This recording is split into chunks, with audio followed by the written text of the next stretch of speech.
Hi, friends. This is John, and this is the Regenerative Agriculture Podcast. Welcome back. On this podcast, we talk about agronomic science and the cultural management practices that regenerate plant health and soil health, that regenerate ecological health, and ultimately that regenerate animal and public health, of course, as well, because those are all pieces that we care about and that are all important. My guest today is someone that I've been wanting to speak with for quite some time, who grew up, spent a lot of her time and career on the other side of the planet, Nicole Masters from New Zealand. Welcome, Nicole. I'm really honored to have you here. Thank you for being here. Thanks for having me, John. I'm really excited to be here with you. Nicole, I've really enjoyed reading your book, For the Love of Soil, and I really like the title as well.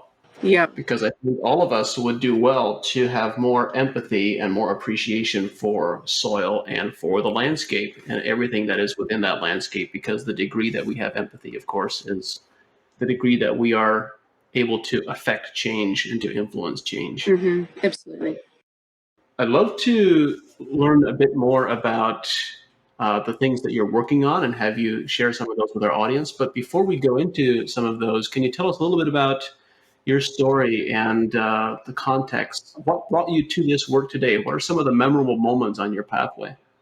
Great. Thanks, John. Yeah, it's always such a big question. You go, wow, which bit do you kind of pick from? And I was having a conversation with my grandmother recently, and she revealed that my great-grandfather was one of New Zealand's first extension agents. And it kind of blew my mind because I'm like, am I genetically programmed to want to be involved in agriculture and have some kind of genetic threads around education? Like, it just kind of blew my mind how maybe sometimes I don't have as much free will as I think I do. Epigenetics and memory transfer are very powerful things that we do not appreciate fully. It does. It boggles my mind. And I often think about it in terms of, as New Zealanders, we really came from some pretty tough stock of people that were travelers and traveled across the seas, to one of the last places that was discovered. And so these people were tough. And so, yeah, I feel like I've come from tough blood that are also travelers. So most of my life has been traveling. My father was a pilot. We never lived in a place for longer than 2 years. So we lived in the North Island and the South Island and in Hong Kong, of all places. And all of that had a really formative impact on me in terms of seeing land from above, so looking down from aircraft and just being really impacted by, in New Zealand especially, like the amount of erosion. And so from 5 years of age, my parents remember me kind of pointing out erosion and being really worried about where was the soil going, which maybe I'm a weird kid, I don't know. But living in Hong Kong, the thing that I saw was like people will live in smog that was covering all the vehicles, like everything's covered in this black stuff that you could wipe off. And if I get into the bottom of a car parking building that's full of like carbon monoxide, I always feel nostalgic because that's what Hong Kong smells like. And there's like all these plastic bags and garbage. And I just remember thinking, wow, people will live in their own filth and it doesn't create behavior change.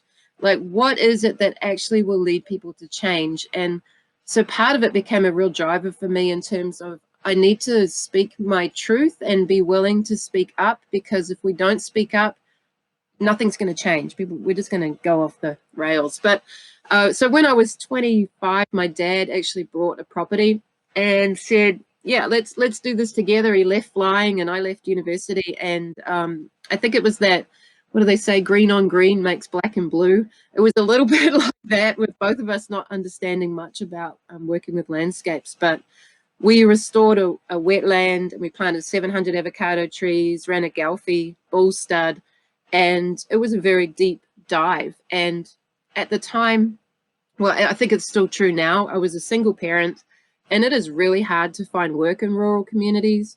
And my dad actually helped me out by setting me up with a worm farm business. So I brought a deceased worm farm estate and got into vermiculture. I had a background in soil science. That's what I'd studied at university. And no one had mentioned that the darn stuff was alive.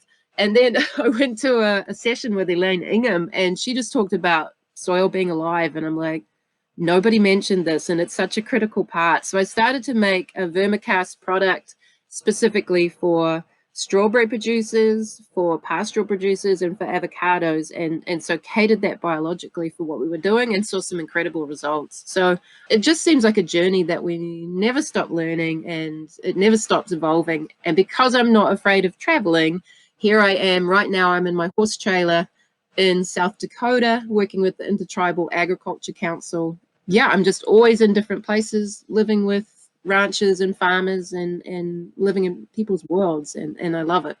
So you've certainly gotten to observe and experience agriculture in many different ecosystems, many different types of environments, and both to see what the challenges and where the opportunities are, which are often opposite sides of the same coin, aren't they? Absolutely. I'm really intrigued by your mention of producing vermicompost for specific applications, because this is something that is perhaps not appreciated, is how you can really customize microbial applications to produce a specific outcome. Mm. Can you tell us a little bit about that? What were the things that you were doing to try to produce specific changes for a given crop? Yeah, right. So if you think about vermicast or you think about feeding worms, worms will eat pretty much anything that's lived before, any kind of organic matter. And, they are happy just eating manure or just eating vegetable scraps. And, you meet people who've got like little worm farms in their houses, and they stink and they make all this liquid and they're just feeding vegetable scraps. And that makes a very, very, very bacteria dominated vermicast. And one thing you can do is you can actually take some vermicast or compost, put it in a seedling tray, and then just leave it outside and then observe what is it that grows. So that germination signal is determined by microbiology, as you know. And so what will signal will either be, hey, here's a whole lot of broadleaf weeds, or here's a whole lot of things like kochia or nettles, your nitrate weeds, or actually here's soft perennial grasses. So it's a really interesting observation as to, if you are buying compost, is just leave it outside and see what grows. And if it just grows a whole lot of those annual or nitrate loving weeds, I wouldn't be using that in my garden, or certainly not in agricultural contexts. It's quite interesting. So we did get into larger scale composting, and we had a Sittler Turner. What I found is, as I've got older, maybe I've got lazier, but by the time I left my farm, like I sold it 7 years ago, and I've been on the road for 7 years, is we were just making vermicast basically from wood chips, white wood chip species, so willow, poplar, and over here it might be cottonwood, aspen, species like that. So fast growing, soft white woods. And we would put in maybe a little bit of manure and maybe a bit of fish hydrolysate into that blend. And then at the start of so we'd get like 200 cubic meters or 200 cubic yards of wood chips. And then we would actually leave the pigs on it. So feeding pigs on wood chips. And it's amazing how many wood chips they'll actually eat. But then when you take the pigs off and the worms come in, and we just leave it to mature, and it's really that maturation that really brings that fungal diversity out, and the saprophytic fungi just go nuts. So the ones that are breaking down that complex wood chip. So by the time it's finished, you can still see that there's some wood chip in there, but it's the most beautiful vermicast, and the smell, and it's amazing. And when you look at it underneath the microscope, it's absolutely a 10 out of 10 in terms of beneficial nematodes and all your protozoa and everything. And so really it was from being really lazy that I could make a great fungal product, which, things like in horticultural situations, your pip fruit industry, certainly avocados and strawberries was where we're pushing for a very, very fungal dominant type blend.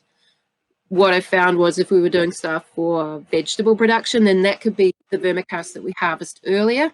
We were using, I say we, it was me. I was using a lot of pig manure, so using pig manure as part of that food material for worms. So still mixing it with some cardboard and wood chips, and maybe, putting a little bit of guano or whatever it was that vermicast.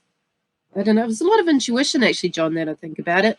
And then that product, if you harvested it early on, would be really good for vegetables. So I was looking at it under the microscope as I was going, and I had indoor beds and outdoor beds, and I actually found that they produced different types of microbial diversity. So then I could choose which beds to use for which type of crop. I think it's interesting as we're learning more about bacterial and fungal dominated crops and how we can influence plant nutrition of those different crops. But of course, one of the challenges, the reason I asked the question about vermicompost production is one of the challenges that we have is actually producing materials that move the soil in one direction or another, Yeah. or particularly the fungal direction. Like there's dozens of effective bacterial inoculants available in the marketplace, but when you want to talk about establishing fungal populations, for the most part, those are materials that you have to produce on your own in some way, shape, or form, by vermicompost or by the Johnson Sioux bioreactors or some form of composting that will lead you in that direction. So true. And what's kind of interesting is that, so mycorrhizae obviously aren't going to grow in vermicast or compost. But what we found was by that, and I guess it's the quorum signals, those metabolites that we're putting on when we're putting in these vermicast, is that we saw massive increases in the colonization of mycorrhizae. Even though there's no mycorrhizae in it, it's that signal to germinate that the mycorrhizae was receiving from either the biopriming of seeds or putting materials down with the seed. So we're doing some really cool stuff here in Montana on rangeland by putting small amounts of vermicast down the drill. And what we're seeing is the germination of species that we're not planting, the perennial grasses that are responding to that signal. So let's talk a little bit about this, because I've been studying quorum sensing and quorum signaling for quite some time, but I haven't yet talked about it here on the podcast because I feel like there's always more to learn before I dig into that a little bit more. So what's happening with quorum sensing? First of all, what is quorum sensing, and also quorum signaling? What are we talking about? And it's so interesting, John, that I hadn't realized you hadn't covered this topic. I mean, if you look in the literature, in the last 3 years, this space is just blowing up. And it's so fascinating because it's something that has been done by indigenous people for a long time. And you look at like natural Korean farming, it's all on this basis of these quorum signals. So if you think of a cell, like just any kind of bacterial cell, on the outside of that cell wall is 100,000 receptors. And those receptors are waiting for some kind of signal because they can't see, they can't hear. And so those signals they're receiving could be electromagnetic, it could be temperature, and it could be some of these chemical byproducts. So the secondary metabolites and the different types of signals that either biology are releasing. So there's different types of signals that the microbe will say, well, are you my friend or are you about to eat me?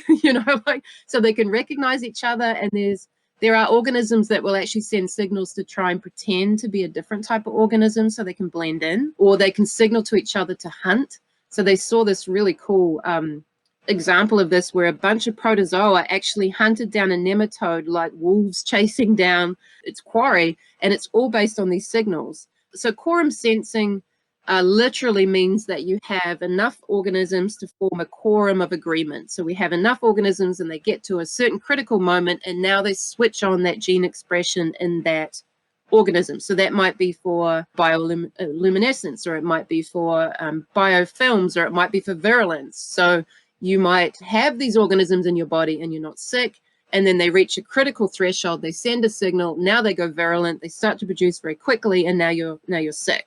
So they've developed one for cholera that you can actually drink the chemical signal to turn cholera off, and it's parts per trillion that we're talking about. So these signals are very, very, very small amounts of these signals, and it'll signal to the cholera that basically there's too many other cholera here, you should just leave, and then it will actually flush out of the body. So we're seeing breakthroughs in this in terms of medical science because it could actually replace antibiotics. We could be very specific.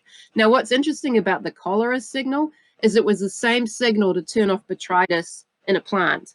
So there's massive capacity out there to be thinking, how subtle can I be? How little does it need for a system to change? And we've seen some stuff we've never been able to explain until now, and we're seeing it coming in through in the literature. Why is it so important to have a seed microbiome? Why is it so important to have that microbiology right at the start? And then what are these signals to turn something on or turn something off? So that's what these different metabolites are for. And so the plant's doing it all the time. It's signaling to say, hey, I'm under attack. I'm going to signal to some type of biology. And if that biology is there to respond, then it, induces obviously all your induced systemic responses and all the other things that happen in terms of plant defense. But if that plant signals and there's no microbe there to respond, that defense mechanism doesn't kick in. And now what's really interesting, and we're seeing this with breeding, is that there are plants now that no longer have the ability to signal. So there's wheat that can no longer signal to protozoa, or there's wheat that will no longer signal to mycorrhizae. So we've corrupted this system by selecting for specific cultivars, and I'm sure you know a lot more about that than I. But I mean, I get so excited about it because we're seeing like phenomenal stuff. I just had someone yesterday ring me up, and they were so excited because for decades they've just grown dandelion, and I talked to them last year about doing something different. And this year she was like, the dandelion's totally gone. And it's so hard to explain it until you get into these mechanisms of what are these signals? What is it that we're putting down that's changing, especially with annuals, how quickly we can change it. And what I'm seeing is when we're putting stuff down the drill and cropping is they might do a pre-emergent spray, but they're no longer requiring a post-emergent spray because those signals are basically setting the scene in that soil, and they're not signaling to the primitive weeds to germinate. There's a couple of different aspects here that are worth unwrapping a little bit. I find this entire topic really intriguing because one of my mentors who passed away a number of years ago was Bruce Tainio. Oh, yeah. And he was a leading microbiologist here in North America. And he spoke all the time about quorum sensing. And then I didn't hear anyone talk about it for 15 years. And now we're having this conversation again, which I find really enjoyable. Yeah. So there's kind of two aspects in my understanding. One of them is I like to separate out quorum sensing versus quorum signaling. So quorum sensing is, as you described, when you have a large enough group of organisms that they change their behavior and they begin behaving as, for lack of a better term, they begin behaving as a single organism rather than as a group of individuals. Then, of course, there's also the signaling aspect of how that group or how those individuals both perceive signals and respond to those signals.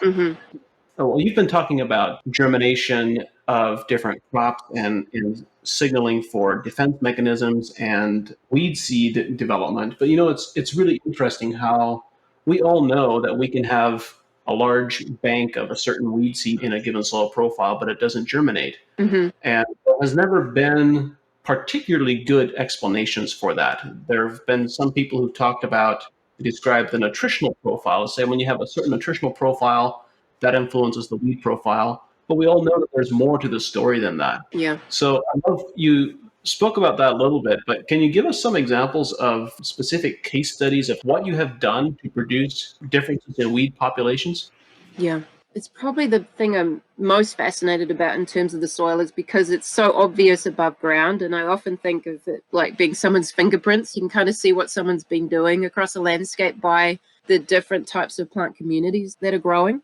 And so if we think about weeds, and whatever a weed is, a weed to you might be forage to somebody else, but thinking about these plants as indicator species. And so there's more than just a nutritional element involved, because it could be something like we have bare soil, right? That's going to create some plants to germinate. It could be a light response as well. It could be low organic matter is going to cause a response. It could be the microbial communities or imbalances, a mineral community or imbalances, and then a toxin release. And so one of the ones I found really interesting was seeing milk thistle, and it was in a gully.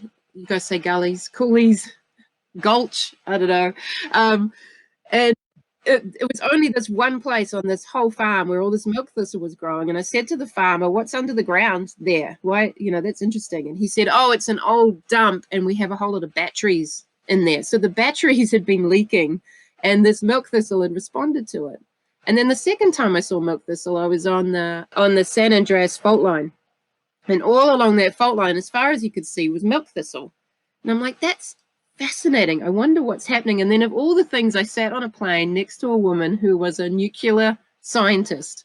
And she started to tell me about how, deep down in the ground, when you get the plates moving, they grind and there's uranium down there. And what's released is radon gas. And then it got me thinking, well, milk thistle, we use that in the human body as a liver detox. I wonder if it's detoxing these soils. And sure enough, when we've tested in soils now where we're seeing these heavy, dense populations of milk thistle, there'll be some kind of contaminant. Because we saw this blow up as well after the Christchurch earthquakes in New Zealand. We saw milk thistle just turning up everywhere. So for me, it's the patterns of what is it that this particular plant might be doing. We know that some are really good at pulling radiation out of the ground. Sunflowers been used to do that. Or even like marijuana and hemp, they have the ability to phytoremediate heavy metals and different types of toxins. So observing, where do we see these things grow naturally? And what we see is how when we do have major mineral imbalances, we have what we call the dynamic accumulators. And these weeds will specifically be making nutrients available that are low in the soil, but making them high in the plant. And then they will actually exude some of those minerals in a bioavailable form back out their root system. So not only in their leaves, but also in their roots, and then they're making that available to the next plant community. So they're actually shifting soils to become more advanced if you're willing to sit there for 100 years and wait for them to do this shifting. So we did some pretty extraordinary stuff by measuring or doing leaf tissue testing of that specific weed and saying, what is it that this weed's trying to tell me? What is it high in? What is it trying to balance out? And the only time we find the only exemption to that rule would be sodium or nitrates. So a plant where soil is high in sodium or nitrates, we might find high sodium and nitrates in that. But otherwise, we find mostly low soils, you'll find these nutrients high in the plant. So I don't know if you've come across Betsy Ross down at Sustainable Growth Solutions in Texas. She's absolutely incredible, but she does the same practice as I do. And what she was doing was measuring mesquite and found that mesquite was very high in some trace elements, including copper, and I can't remember what the other ones were, but she basically made like a nutritional profile based on what the mesquite was high in, and then she brewed that with fulvic acid and some other materials, then sprayed that back onto the mesquite, and within a couple of weeks, all that mesquite Cambrian growth, the bark cracked open. And so you can go where she's done these spraying, and all of these mesquite trees are dead. So by looking at what is it that this plant's actually trying to address, is it a microbial or a mineral, then it actually gives us a whole new access to, can we shift the soil so that it no longer suits that plant? Looks like magic, basically. This brings several pieces to mind, and one of them is the story of giant ragweed. So when you speak about bioremediation from milk thistle and also from marijuana and hemp, I perceive that there is a similar bioremediation effect from giant ragweed. And I look at the way that the behavior of giant ragweed has changed over the years. I suppose the simple way to say it is that giant ragweed went from being an aggressive weed that grew several feet tall to a superweed that would germinate at all times of the year, all the way up into September or into the fall, and produce seed in a matter of 30 to 40 days after germination, and into a plant that would grow 3 or 4 meters tall in all the environments that had chronic systemic pesticide applications. Yes. Across the Midwest. The worse the pesticide applications became, the crazier the giant ragweed went. Totally. Parallel correlation. If you look at the timeline, you look at the history, 50 years ago, giant ragweed was a relatively benign plant compared to what it is today. Mm-hmm. Yeah, and I think kosher as well. So you can measure kosher and see the same thing. And there's another element to it too, which I guess comes down to herbicide resistance, which is, still part of what we're talking about in terms of gene expression. And so we think about how glyphosate operates on the shikimate pathway. These herbicide-resistant weeds have the ability to have a overrunning of that shikimate pathway. So it's just spinning like a treadmill, and so the herbicide can't work on that because it's spinning so hard. And what they've found is it's aromatic amino acids that shut that spinning down. And so people that are really looking at nutrition and they are maybe buffering the herbicides that they're using, or they're using products that are these amino acids, which I'm sure that you are using, shuts that overexpression of that gene down. So there's so many different angles, I guess, to this weed thing that I just find so fascinating. The next piece that I'd like to dig into, following up on these healing herbs, which we sometimes call weeds, is what are the practices that you have observed? What are the tools or practices that people can use to shift what is going on in an environment? Yeah, I guess it depends if we're talking cropping or viticulture, or, if we're livestock operations. Just think everything that we do is a signal. It's either pushing for more disturbance or less disturbance. What is our timing? So thinking if you're in a grazing operation, your grazing, trampling, manure, urine early in the season is actually a different signal than that grazing and trampling late in the season, depending on what we're trampling or what we're feeding. I mean, I do think cover crops are an extraordinary jumpstart for people that are looking to kind of start. What are some of the things that will reboot a system? And that really is just getting diversity out there, especially if we've been in a monocultural environment for a while, or asking the question when we're in horticulture of, where would this plant grow in nature, and what would be its companion species? And we saw some interesting stuff in apple production where using high fungal compost and humic acids is suddenly wild strawberries started to grow everywhere. The guy was kind of worried, he's like, where are all these wild strawberries coming from? Maybe it's the neighbors who was a strawberry producer. And I'm like, well, no, these are different species. They were only responding where he applied the humic acid. So where the humic acid had gone, you could see the line, and that's where these plants were germinating. And, strawberries, wild strawberries are a natural companion to apple trees. So thinking, have we got clover in there? Have we got low-growing perennial species instead of these tall grasses or these weedier species? I lost the beginning of your question. We got off on a tangent. I'll reframe it a little bit.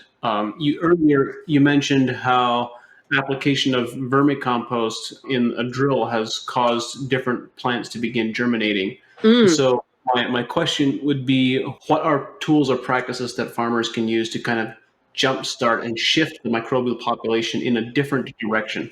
Yeah, I do think that's one of our best tools, is if we are seeding, or even if people are using any kind of mechanical interventions, is to set your system up so that you can drip some of these microbials down. And if that's a Johnson Sioux, if it's some of the Korean natural composting, if it's vermicast, it doesn't take a lot of material. We're typically using about 2 pounds an acre of vermicast in rangeland, and we're putting that down. So we might be actually spraying that as a liquid or a liquid slurry, or we're putting that down directly with the seed.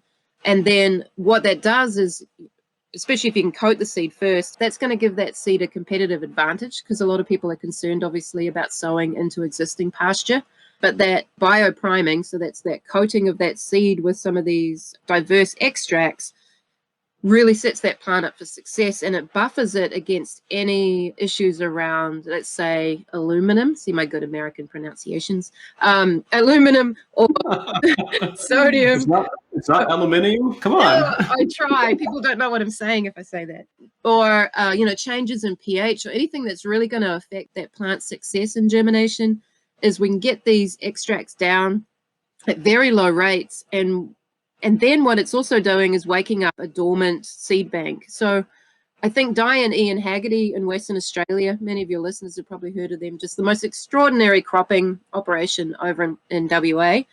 What we saw one year when I was there was, after they'd harvested their crops, they had a light summer rainfall, just a little bit of rain came through. And what germinated where that crop had come off, down the rows, so only down the rows, was this Serratia grass species that has been locally extinct for 60 years, and it only germinated where that worm extract had gone down the drill. It just looks like someone's sowing this native grass. It's just absolutely amazing. And so that's given them summer forage now, and because they allowed that to go to seed, they're increasing that seed bank. But that seed was just responding to that signal that it was getting from this worm extract. And so we're seeing the same thing here in Montana, as we're just seeing perennial grass species that haven't been seen, and certainly not in high numbers, suddenly turning up and increasing, which is really exciting. There's so many different dots to connect in this conversation that my thoughts go in half a dozen different directions at once. Yeah, I can imagine. About wheat losing its capacity to signal soil biology. And of course, I'd like to talk a little bit about the function of biology in responding to plant signals to actually enhance plants' immune system and to give them disease resistance, because I think this is a piece that is not widely known, is that when we talk about plant immune systems and the systemic acquired resistance pathway and the ISR pathway, both these pathways can be triggered by biology in the root system that are responding to signals by the plant. So there's that aspect that comes to mind. And then there's also the aspect of, when we talk about quorum sensing, James White in the conversation that I had with him here on the podcast talked about how organisms that we label as pathogens can actually shift their behavior and begin behaving as beneficials and have a positive relationship, a beneficial relationship with a plant. And ultimately, what we're talking about is similar to the example that you shared of cholera or an organism producing an infection in our body. It's when you reach a critical threshold. And so, what changes when you have a critical threshold of beneficial organisms versus a critical threshold of potential pathogens? You have quorum signaling happening between these two groups behaving as an entire organism. I'd love to hear your take on all those. I put a lot out there fairly quickly. You did indeed. I think one example might be trichoderma. So if you think of trichoderma can be a plant pathogen, it can actually invade into plant roots. But what we find is in symbiosis with mycorrhizae, they both benefit each other. So trichoderma is a fungus that eats fungi, basically. But together, and together with Pseudomonas as well, that we see this cascading positive effect by introducing them to the plant if you are doing some kind of seed treatment with those organisms. But that valuable role in trichoderma in terms of if that plant is under attack, it will signal to trichoderma, and trichoderma will respond back to the plant with different types of chemical metabolites that then induce things like jasmonic acids or proteinases, depending on what the plant is under attack from, that don't happen without trichoderma. And I remember years ago, maybe in 2006, I saw this photograph, and it was a brassica that had all of this white hyphae around its root systems. And the farmer told me that he had sowed it with Pseudomonas and mycorrhizae, and it had mycorrhizal colonization. And I went, well, no way, man, that's not true. And in the literature, it wasn't true at the time. Like, there's no evidence for that. Brassicas are non-mycorrhizal. They won't form this relationship. Well, sure enough, I've had to eat some humble pie in the last few years because the research is showing that actually with the presence of trichoderma and Pseudomonas, mycorrhizal colonizations can happen in non-host plants. And it's a benefit, which I just think that's just... We experienced that a decade ago as well, to say, well, the literature must be wrong because it's happening. It's happening, that's right, and to listen to people when they say that. But I think this space is moving so quickly that if we're dogmatic and think we have the total answers to any of this, we're dreaming. But I think that essential role of microbiology in plant defense has been probably undervalued and is now what we're really seeing showing up. And we can't predict what species is going to be needed in these relationships because we still don't really know. So that's where I think the biodiverse compost, the biodiverse cover crops, in terms of cover crops are feeding different types of microbial communities. It's having all of this diversity in there is what's going to build resilience and what's going to build immune function for your following crop. And there's some cool stuff that happens with weeds as well in terms of who they're signaling to and how they control dynamics. So they'll actually feed disease organisms to control other plants, or things like knapweed has specific types of carbons that it's exuding that suppresses your entomopathogenic, and I always hate saying that word, but entomopathogenic meaning insect controlling diseases. It will suppress that system in the soil around it. And it's like that those complexities are so fascinating.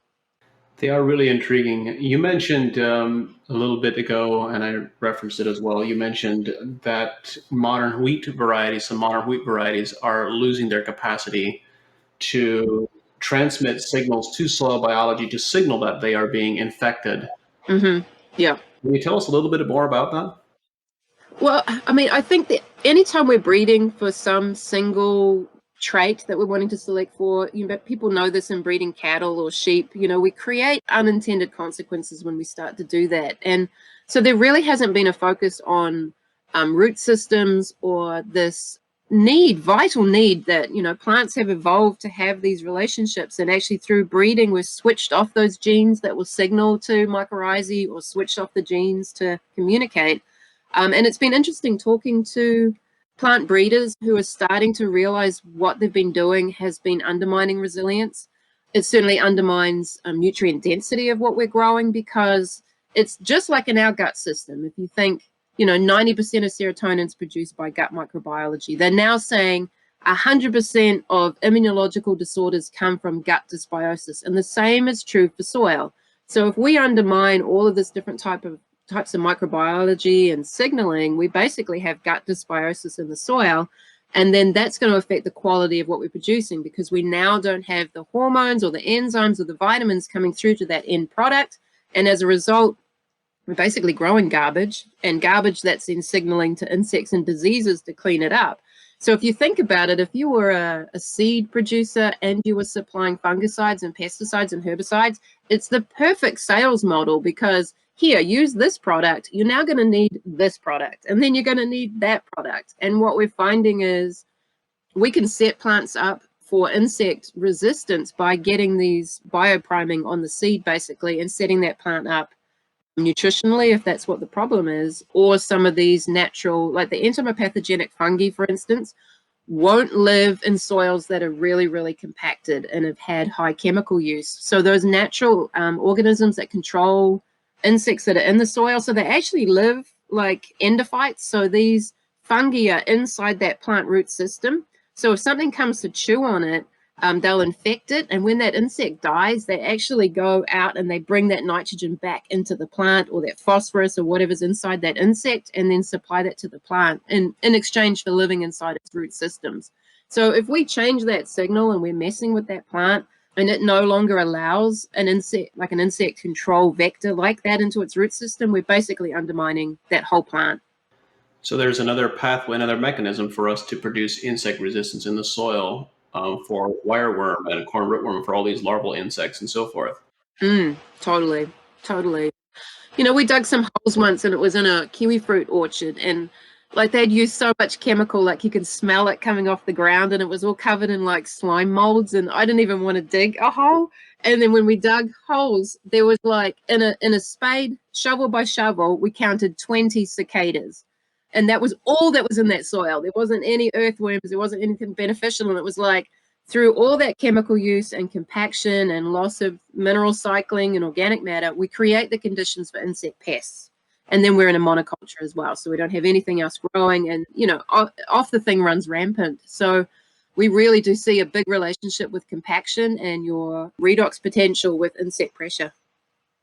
Speaking of breeding and some of the perhaps unhealthy pathways that modern breeding has gone down, that reminds me of a couple of examples of things that I've observed and experienced. One is there are two breeders that I know personally who have both developed varieties that they developed parent breeding lines that lasted for longer than 5 decades, over 50 years, because they were so robust and so strong.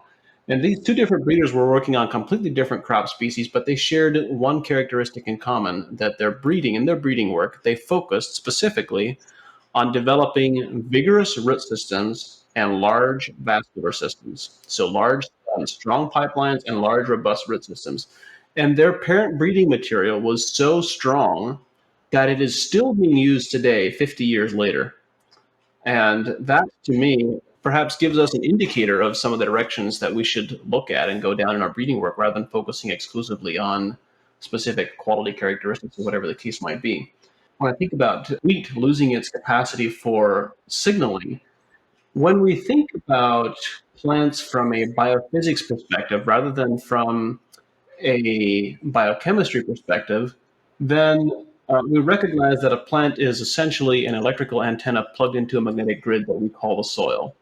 And from this electromagnetics perspective, DNA is essentially an antenna. It's vibrating at different frequencies, and those various frequencies produce different compounds through different signaling mechanisms.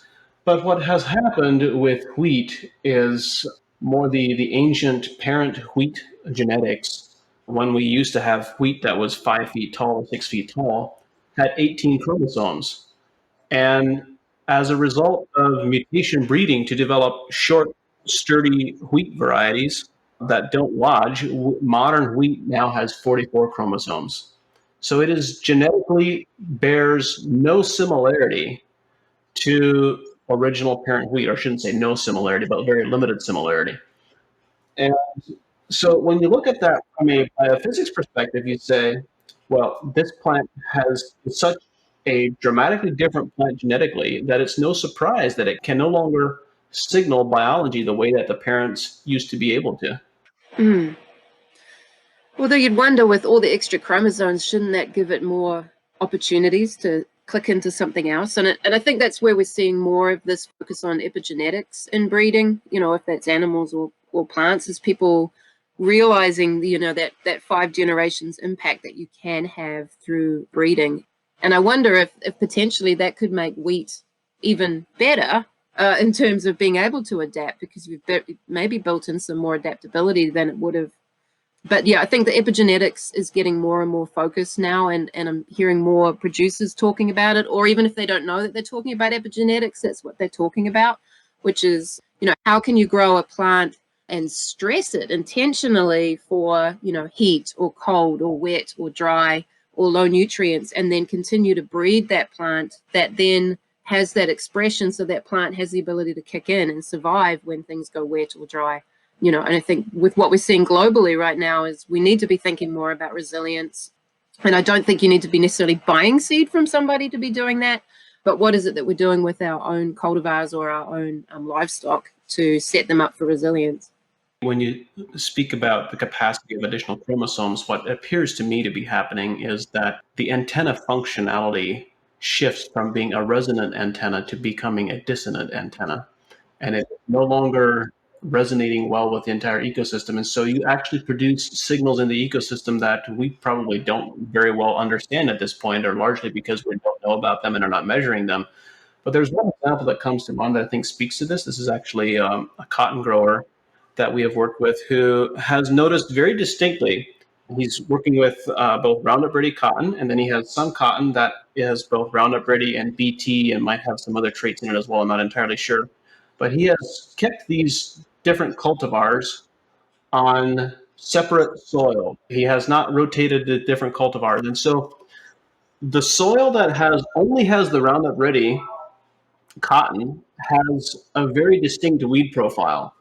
The soil that has been growing cotton for the last decade, that is both Roundup Ready and has BT and has some of these other genetic modifications, has a completely different weed profile of much more aggressive weeds that are much more difficult to control. The herbicide program has been the same. All the other management characteristics have been the same, except we have different genetics being grown on one soil. And so we know that there is horizontal gene transfer. We know that the genetic material of one plant is transferred to biology and then onto other plants. And so my sense is that we are growing plants. This is one of my concerns about genetic modification, of some of the unintended and unknown second and third order consequences, is that we are introducing a dissonant signal into the ecosystem that is causing different types of weed and disease and insect expression that we may not fully grasp or comprehend at this point. Yeah. Yeah. Yeah, I'm totally with you on that. And I think the research that's coming out now on horizontal gene transfer, and it's like, we knew this over, probably 30 years ago. And I was part of a group that we managed to create GE-free New Zealand. So New Zealand does not have genetically engineered grown plants commercially in the country. The horizontal gene transfer was one of the arguments for that. It's like, we don't understand this. We don't know how far it moves. And what we're seeing is that those genes can be moved way through the environment. Yeah, biology moves. And it moves much faster than we might anticipate, Yeah. particularly when we start talking about biology and the soil profile. Yeah.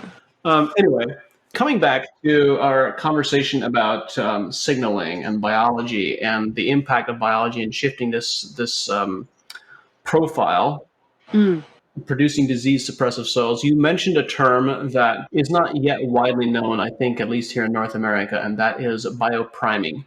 Oh, right. Tell us a little bit about biopriming seeds, as in the example that you provided of the Haggerty operation, and how farmers can dig into that a bit deeper.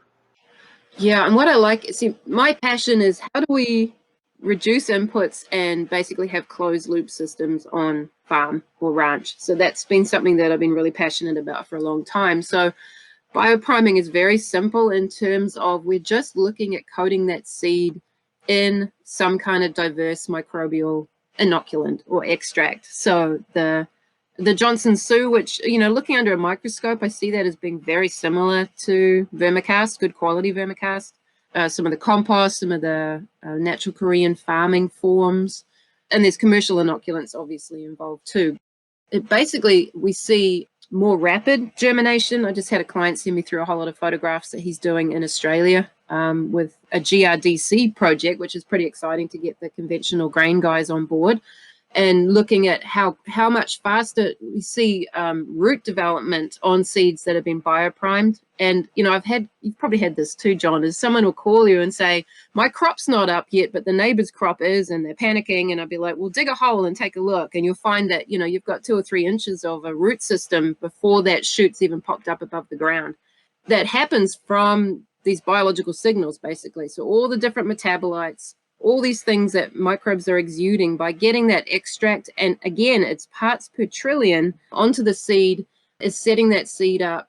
Because you think these microbes produce things like auxins and gibberellins, and so, your plant growth hormones for root development, and also microbiology that are really good at releasing bound phosphate or dealing with excesses of nutrients or whatever's going on in your particular soil. Is by biopriming it, we really give that seed a head start out of the gate. And then as that plant grows up and down, it's got microbiology all over it. So it's like just this racetrack across their whole system. So as they grow, that microbiology is also populating and then making sure that it's coating leaf surfaces. So if you look into, what is it that breaks down waxy coatings, for instance? So you've got a hydrophobic soil, which is a big problem in Western Australia. Those waxy coatings are formed by bacteria trying to protect themselves. In vermicast, there's 4 different organisms that are actually responsible for chewing up and breaking down those waxy coatings. And then some of the microorganisms in vermicast are known to actually change how that plant experiences leaf stress or wilting or water stress, and actually increases the humidity around that leaf zone, which is really cool. And then we want to see these great big rhizosheaths, and I call them the Rastafarian roots. Is that with biopriming, the minute that seed comes out, we see that connection. So you'll see soils totally covering those root systems, so you can't actually see bare roots. And that is the interface for health. As far as I'm concerned, if you've got naked roots, you're in trouble. You've got no resilience. It's this Rastafarian root that can do incredible stuff. Like it can actually buffer the pH in that rhizosheath by 2 units. So you might have a pH of 5 or 9 and that plant's experiencing 7. So they can buffer against heavy metals and all sorts of stuff. So we're seeing shrinking patches of alkali soils where we couldn't grow anything anymore. By biopriming that seed and then drilling seed into those areas, we're seeing those areas shrinking. So that's been some of the cool visual stuff that we can see, but definitely seeing a reduction in plant stress and better resilience against temperature fluctuations. Our observation, our experience has been that the use of high quality inoculation at planting is the lowest cost, highest return application that we can make in the transition to regenerative agriculture. Oh, I love it. It wins economically over and over and over again when you compare different applications on various crops. Yeah. Yeah, we reckon it's costing, because we're making it ourselves, it costs anywhere from like 6 cents to maybe 30 cents an acre is what we're spending. And it's like, that's a no-brainer. I mean, I've been trying to encourage one of my clients forever to build a worm farm, because he's got yards, he's got organic material, he's got manure and straw, and it's like, what, just build some worm farms. And he finally did 2 years ago after about 7 years of nagging. And we figured out his return on investment, like his cost per hour. He's earning maybe $500 an hour on his vermicast production. And it's like, yeah, we need to be focusing on this stuff instead of like getting spread very thin. Vermiculture doesn't have to take a lot of time or investment into, and a little goes a very long way. And what's kind of cool is they're figuring out ways to kind of get those signals out. So we're dropping bags of vermicast or compost into like irrigation ditches, just a burlap sack, and just throwing it in a ditch. It doesn't have to be high technology or high cost, and just starting to think every time we do anything, how can I get more microbiology out there? So one of my guys is actually feeding vermicast to his cows. So he's putting a little bit of that in his mineral and he puts it in his water, and he's like, I'm going to inoculate that manure and use it as a probiotic. and seeing that manure breaking down so much faster, his dung beetles have now gone through the roof. We counted 700 dung beetles in one dung pie, and Wow. he sent it off to Jonathan Lundgren. 700 dung beetles in this. He counted a very similar amount, and you want to see it. And it was kind of scary because we were doing a workshop, and I pulled this cow pie out of the way because it was in the trench that we were looking at, and it stank. And suddenly it sounded like a swarm of bees, like it was scary. And then there's all these dung beetles coming in. And this guy, before we started working together and using the biopriming, he had no dung beetles on the ranch whatsoever. And now he has all this diversity, and it's kind of terrifying. Yeah. Wow. That sounds like a lot of fun. It was so fun. So, Nicole, you've had the benefit of observing and working with many different growers in different climates and regions, and developing a very different perspective on agriculture than the mainstream, perhaps. What is something that you believe to be true about agriculture that is very different from others in the community? And given your work in regenerative agriculture, I might even narrow that context a little bit and ask the question, what is a perspective and a point of view that you have that is different from others in the regenerative ag community?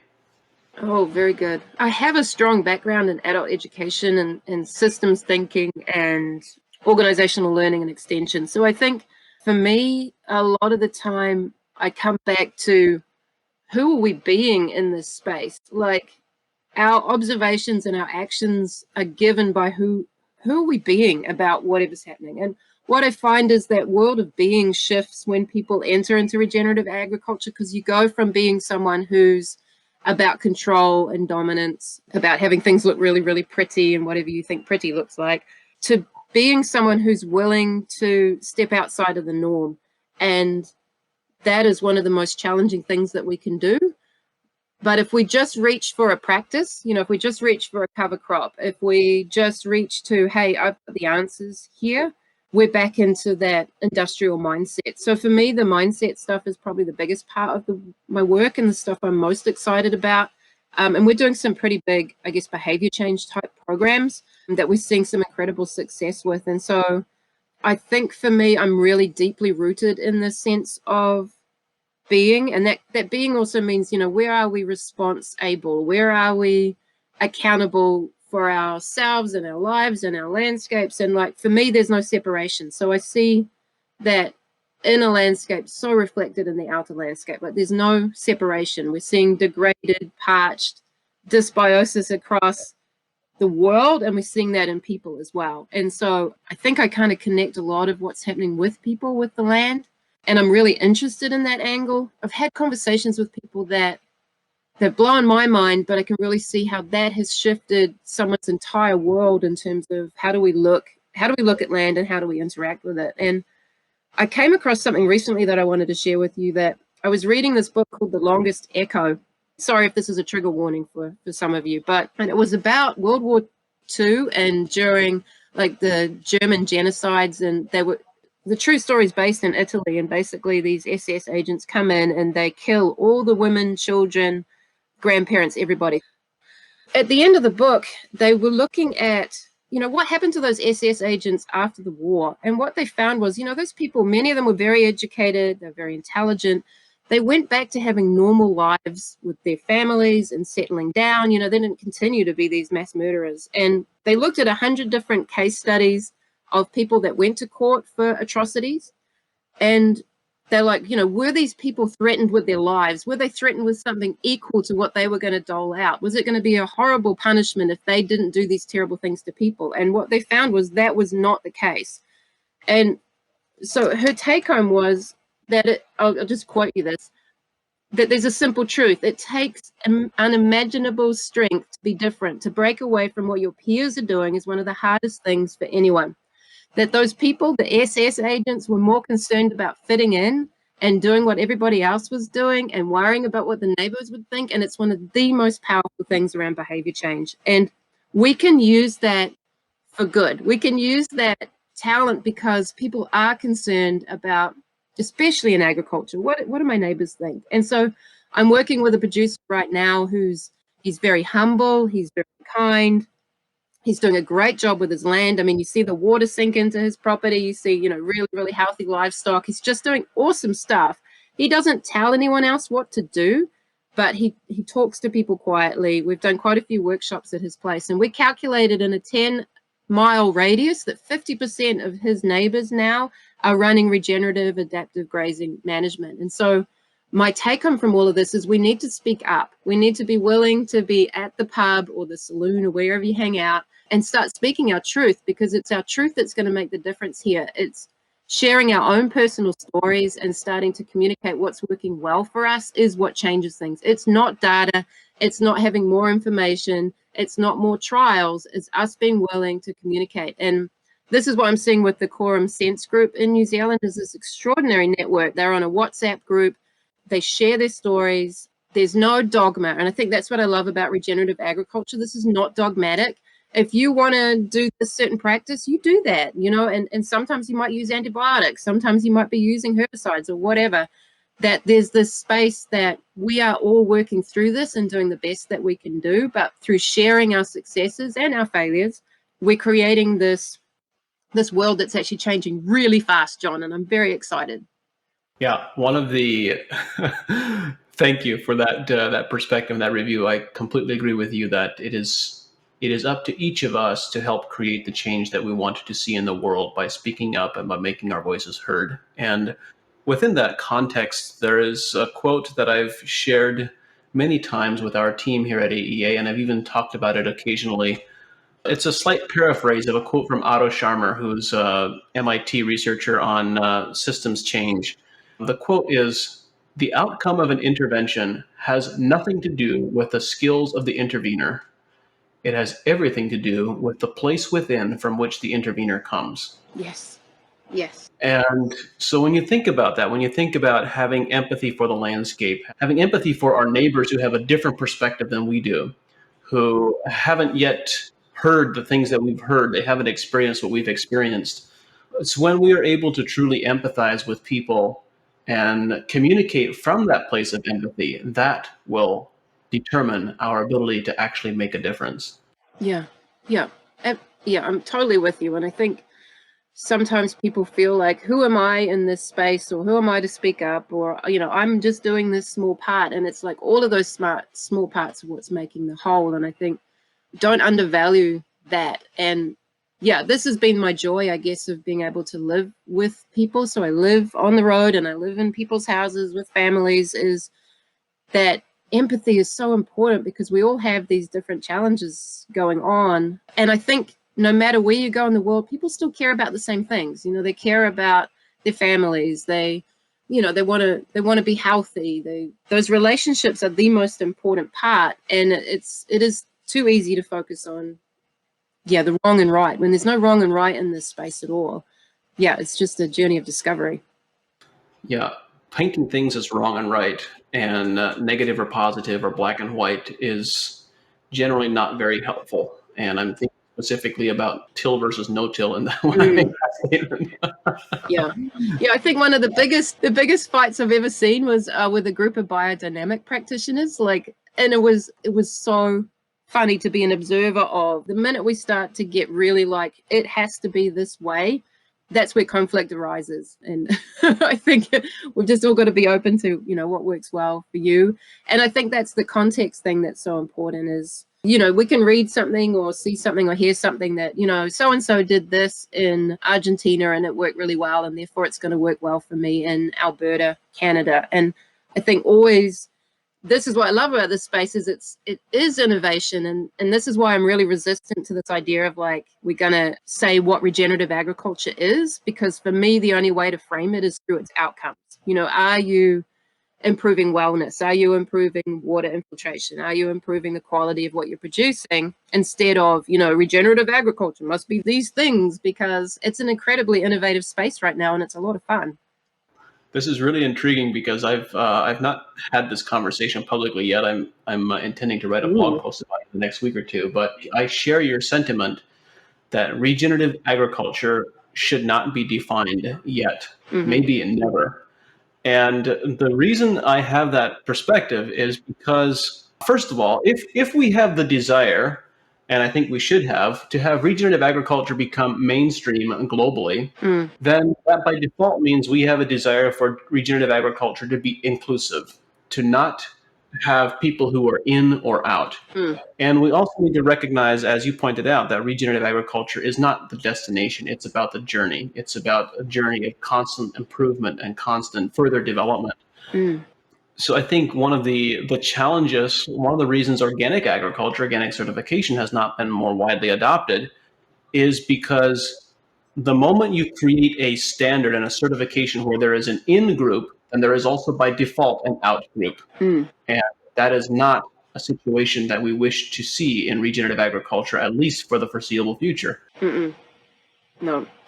You know, and there are a number of organizations, obviously, that are wanting to create certification around this space. And for me, it does come back to those measurable outcomes. You know, and then someone said to me, well, if you have a asphalt car park and then you have one weed growing in it, is that regenerative? Because we've got now a weed growing in there and we didn't have anything before. And, you know, it's these challenges of, oh, how do you define that something is improving? At what point is something improving or not? But I think to have very clear, measurable outcomes of the things that we're concerned about. And I think we've seen some great studies on the reduction of greenhouse gases, you know, from regenerative practices, or the or even nil residue for me, which is really interesting, is we can still be using some agriculture chemicals and be measuring nil residues in the crops that are produced, because we have this biodiverse, very robust biological system that is actually able to break those materials down. So for me, that's kind of fascinating in terms of what are some of the things we could measure. You know, and we see more and more people coming to the table who have proposals around what could be measured. Nicole, from your perspective, what most limits farmers from achieving the tremendous untapped potential that they're capable of? Their mindset, their mindset about what's possible. It was quite funny. I was talking to a cropping guy in Australia, and he said, every time you talk to me, I get a headache. I'm like, oh, thanks, buddy. But what I was finding with him is he would just immediately go into overwhelm, and I'm too old was the story he was telling himself. And I'm like, dude, you're the same age as me. You know, I don't want to hear that you're too old. There's this thinking that even in the back of their minds, they're going to do some kind of practice. All right, we're going to put in a cover crop. In the back of their mind, they're thinking, this is going to fail. I know this isn't going to work. I'm not going to get rain, or this is going to be disaster, or what will the neighbors think? And it's actually that mindset that really is what drags the system down. And I know you've had quite a few people that have tapped into the energy component of intent. And you can see where intent can have an impact on landscapes. So I think if you've got a bad attitude, if your mindset is that you're not going to do things well, then you won't. You'll get the timing wrong. You'll seed at the wrong time. You'll use the wrong crops if that's what you're using. You won't manage your livestock. You won't move them in time, or you leave them for too long, or whatever, because of your thinking, I don't have the time, I don't have the money, I don't have all of this. And it's all just an internal story. So one thing that my entire team goes and trains in is they go and do the Landmark Forum, which is offered by Landmark Worldwide. And it's a personal and professional development program. And what it does is it enables you to see your blind spots. And for me, that is it's the biggest part of the story, is what is your blind spot around success? We're doing a number of courses that we've got online, but one of them is going to be about the ecology of money, and around how people see money, and how we have stories about money. Like, I can't have too much money because therefore I'm greedy, or, you know, I've got a lot of Irish blood. So, you know, life is struggle and money is struggle. You know, we walk around with these stories about money, and it's, if we can uncover those stories of what we have around success and money, it's extraordinary what then becomes possible. So I really recommend people do professional development on themselves, because we're running businesses here. And I think actually that was my biggest shock coming to the US, is New Zealand farming is very much, you know, a business. And I came here and it's like, it's especially ranching, it's like a lifestyle. That business component isn't necessarily there. So yeah, there was a bit of a surprise. I find your perspective on money really intriguing. The non-agricultural book that I recommend the most is Secrets of the Millionaire Mind. When you go through that, it's, first of all, it's an incredible book, but it really reveals your perspectives on money and economics and success, which you described, which then also those patterns, those beliefs, those hidden beliefs that you picked up from your family or your community or surroundings really limit your potential, and you may not even be aware of them. And to your point about having negative beliefs about your individual capacity to create change and that then manifest those intentions manifesting, I've actually observed that to be true also when some members of the team are not bought in to making change on the farm. So if you have a larger organization, larger operation, there's multiple levels of management. Sometimes a farm owner wants to make changes, but the farm managers aren't bought in. They will find a way to make it fail. Not intentional. They may not intend to have it fail, but it will not be successful if they don't believe it's going to be successful. It's quite remarkable to observe how that pattern repeats itself over and over again. It's so very true, and it's actually why we created what we thought of as our ideal client. And what was at the bottom of the list were the corporate organizations or absentee owners, and they actually became, these are not clients that we want to work with. And actually, of this moment, and this is the first announcement I've made of this, Integrity Soils, my company, is going back to its roots, and we're no longer offering consultancy or coaching in the field. We're just focusing on the education, which is where we came from. And part of it is this complexity of, working with corporate structures. All it takes is one out of that entire machine to unwind everything that people were out to create. And they can have the best of intentions and just things don't go well. And it was part of the reason I left New Zealand, was working with 3 corporates and just going, I just don't have the stomach for it. Yeah. That's something I'll want to have a follow-up conversation with you about. Yeah. Nicole, what is something that you wish all farmers knew?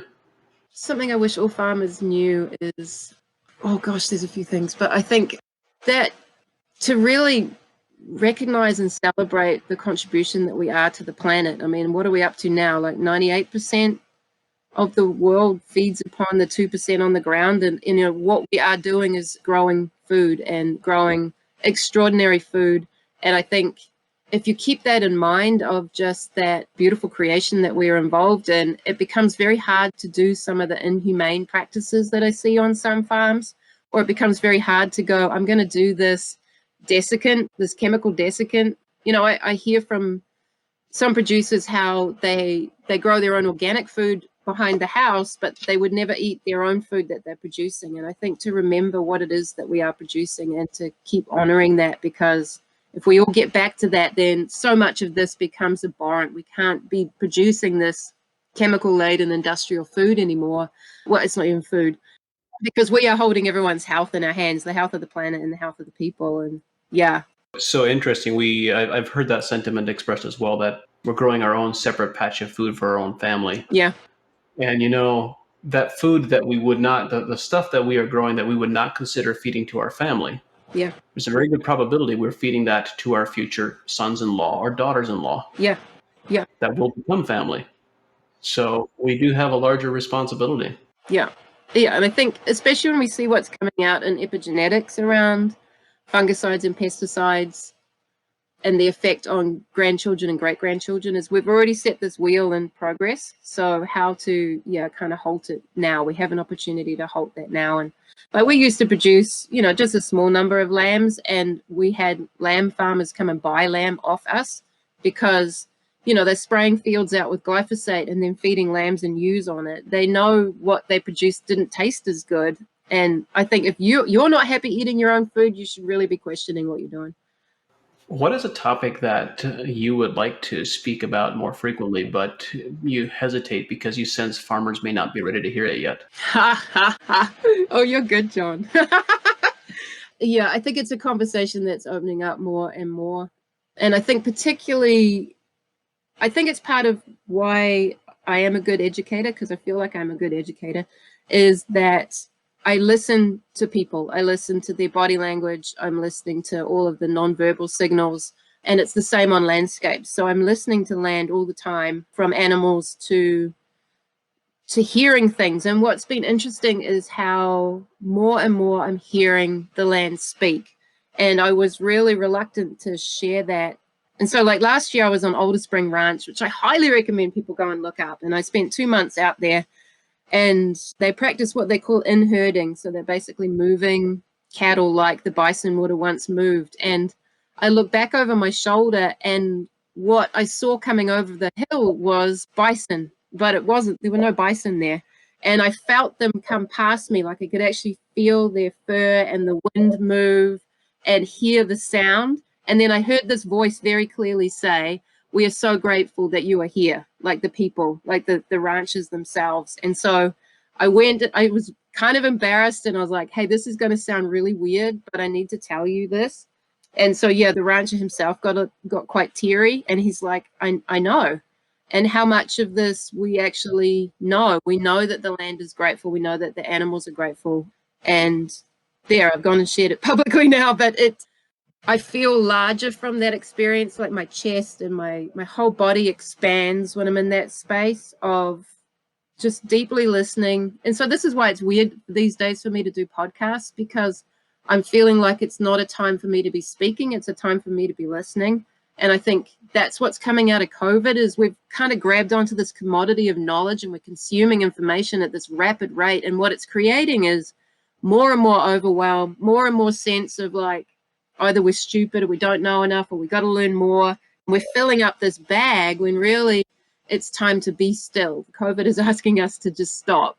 And I think just go and stop and be with your animals, be with your trees and listen. And I've heard things from trees. I've heard things from animals. My mum's going to love that I share this because she talks to trees. But some of my mentors, Bruce Tainio, that I mentioned, who was an amazing microbiologist and who was one of the breeders also that I talked about, yes. who produced some of this incredible parent seed stock, used to have conversations with trees all the time. Yeah. Well, yeah. And what's often interesting to me is there is research that backs that up too. So sometimes my analytical mind is like, there's no research for that. But actually, there is. There is. But the voices that I'm hearing are very much not my voice, and they're very clear and they're very encouraging and kind. And I'm like, I don't know where it's coming from, and I don't need to know where it's coming from. I just want to celebrate the fact that while we're busy up above the land, that the land is actually listening and the microbiology are listening. You know, you walk into a field and there is a signal that runs right through that field, and that those microbes are communicating to plants on the other side of that hill to say, oh, John's back, Yeah. It happens instantly. Instant magic. Nicole, thank you very much for being here and for sharing your wisdom and knowledge. I've really enjoyed this conversation. I look forward to having many more in the future. Oh, it's been a blast, John. Thanks so much for having me on, and just a treasure to speak to you. The team at AEA and I are dedicated to bringing this show to you because we believe that knowledge and information is the foundation of successful regenerative systems. At AEA, we believe that growing better quality food and making more money from your crops is possible. And since 2006, we've worked with leading professional growers to help them do just that. At AEA, we don't guess, we test, we analyze, and we provide recommendations based on scientific data, knowledge, and experience. We've developed products that are uniquely positioned to help growers make more money with regenerative agriculture. If you are a professional grower who believes in testing instead of guessing, someone who believes in a better, more regenerative way to grow, visit advancingecoag.com and contact us to see if AEA is right for you. Thank you for listening, and we look forward to working with you.